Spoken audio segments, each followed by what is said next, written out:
南投县议会召开第19届第6次定期会，在本日议程中，县议员简俊廷关心老人爱心乘车卡的问题，并希望县府相关单位能够多加重视。老人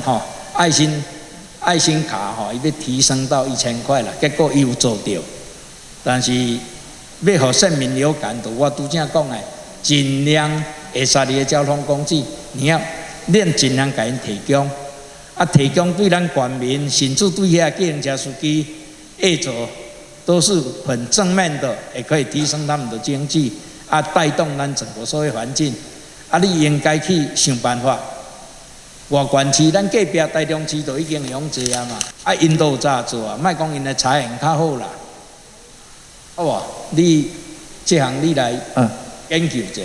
县议员陈淑慧指出，目前老人爱心乘车卡不能使用计程车，对此陈议员也希望县府相关单位能够多加关心。本席其实长期以来就一直在建立其他的方式，让我们的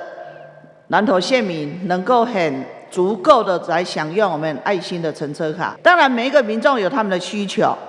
刚刚简议建议很多，我在这里又建议我们处长，你刚刚的报告都很详细，各种的交通运输工具，我们南投县跟台中市比起来都是不足的，可是他们可以做。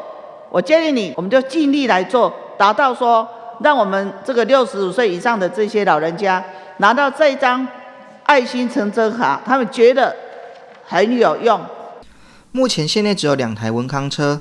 来服务县内各社区，对此，石学院议员也在会中表示关心。除了希望加强宣导申请的方式以外，也期盼在经费允许之下能够增加数量。我们的林县长，然后我们南投县政府是不是针对现在这个文康车在乌溪县、浊水县只有2台嘛？那我觉得数量真的蛮少的。他们即使20天前来去做申请，然后要轮到社区里面给长辈们这样子，让他们这样子欢乐唱歌，是不是件容易的事情？而且我想在这里也建议我们社劳处处长对各据点的文康车的申请方式，我们是不是一个